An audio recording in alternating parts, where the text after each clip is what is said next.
Salut les filles, je suis trop contente de vous retrouver avec ma nouvelle couleur de cheveux que j'ai réalisée à la maison ce week-end. Si vous me suivez sur Twitter, vous le savez certainement.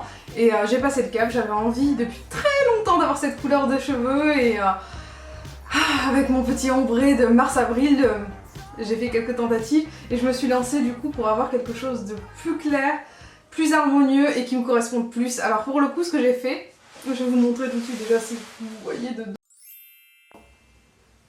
J'espère que vous voyez l'ensemble des cheveux de dos parce que sans retour, c'est difficile.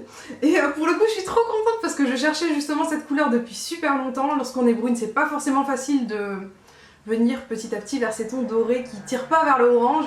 Et là, mais j'ai exactement eu ce que je voulais depuis trop longtemps. Je suis trop contente. Je vais vous expliquer rapidement comment j'ai réussi à avoir ce petit résultat dont je suis fan. Alors là, mais en plus, j'ai les cheveux fins à la base qui regressent vite.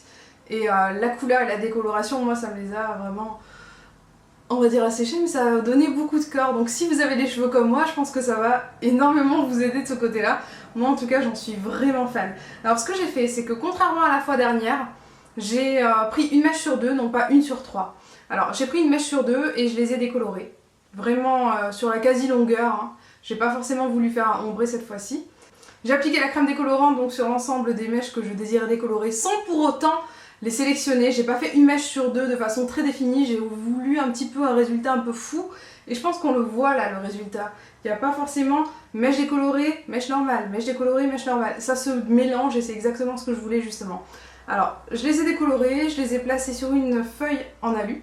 J'ai refermé en papillote. Concernant la décoloration, ce que j'ai fait, c'est que j'ai décoloré en crêpant, c'est-à-dire que les mèches que j'ai sélectionnées ont été crêpées puis décolorées. Et tout ce qui était en bas sans papier alu a été également recouvert au niveau des pointes uniquement. Donc j'ai décoloré des mèches et j'ai décoloré toutes les pointes quasiment de mes cheveux. Donc je suis repassée rapidement avec ma petite crème. Sauf que les pointes qui ont été décolorées n'ont pas été enrobées de papier d'alu par la suite. Et pour le coup, j'ai plusieurs couleurs. Et c'est pour ça que j'ai cette couleur un petit peu, comment dire, folle dingo qui au final me plaît énormément. Une fois que c'était refermé en papillote, j'ai regardé, je suis restée 30 minutes au lieu de 45 et j'ai lavé, séché mes cheveux et je me suis retrouvée avec une couleur absolument ignoble, forcément vu que c'était simplement décoloré. Et j'ai ensuite pris ma couleur. Et la couleur, justement, j'ai trouvé la couleur qui me correspondait. Contrairement à la fois dernière, je ne l'ai pas laissé au niveau des pointes. Vraiment, j'ai appliqué sur la totalité de mes cheveux. Et pour le coup, vous voyez sûrement qu'il y a quelque chose de graduel, certes, mais de pas choquant au niveau de mes racines. Je suis quand même avec une base un petit peu plus claire au niveau des racines par rapport à avant. Je pense que vous voyez ma base qui est forcément plus cohérente du coup et plus harmonieuse. C'est exactement ce que je voulais. J'ai donc pris une couleur qui s'appelle Oliade avec marque Garnier, teinte blond foncé. Je suis allée chez Leclerc donc j'ai trouvé des super promotions, je vous dirai à combien ça m'est revenu, c'est juste dingue. Et avec cette couleur blond foncé pour le coup je n'ai pas eu le fameux résultat racine orange qui peut arriver aux brunes lorsqu'on a justement une couleur qui est blonde au niveau des racines. Je pense que si vous êtes brune et que vous avez tenté l'expérience, vous savez très bien de quoi je parle. Et pour le coup, mais je suis trop contente. Je l'ai laissé 30 minutes en appliquant encore une fois le papier alu pour garder l'ensemble de la chaleur sur mes cheveux et que ça puisse bien prendre. Et c'était mais juste exactement ce que je voulais.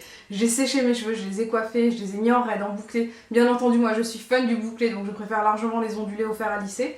Et voilà le résultat que j'ai eu. Mais je suis dingue de cette couleur, je suis trop enthousiaste et surtout que ça m'est revenu à 10 €. Moi je vous conseille vivement de passer le pas parce que c'est le plus difficile. Alors les filles, si vous hésitez, prenez n'importe quelle couleur, mettez-la sur la catastrophe que vous avez faite si c'est vraiment horrible. Et autrement, vous pouvez avoir de super chouettes trucs. Je suis contente. Alors voilà, j'espère trop que ça va pouvoir vous aider. Si vous avez envie de passer le pas, faites-le. Et s'il vous plaît, envoyez-moi les photos parce que je suis trop curieuse de voir le résultat. Envoyez-les-moi sur Twitter ou sur Instagram avec un petit hashtag SweetHoney, comme ça je le verrai. Je vous fais des gros bisous, j'espère que cette vidéo vous aura aidé. Je vous fais d'énormes bisous encore une fois. Je suis mais ravie de mes cheveux, je vais pouvoir vous faire plein de tutos et vous allez voir toutes les petites nuances et les subtilités de ma couleur. J'ai trop hâte. Je vous fais des gros bisous encore une fois, là ça fait 1000 fois et je vous dis à très vite. Ciao ciao.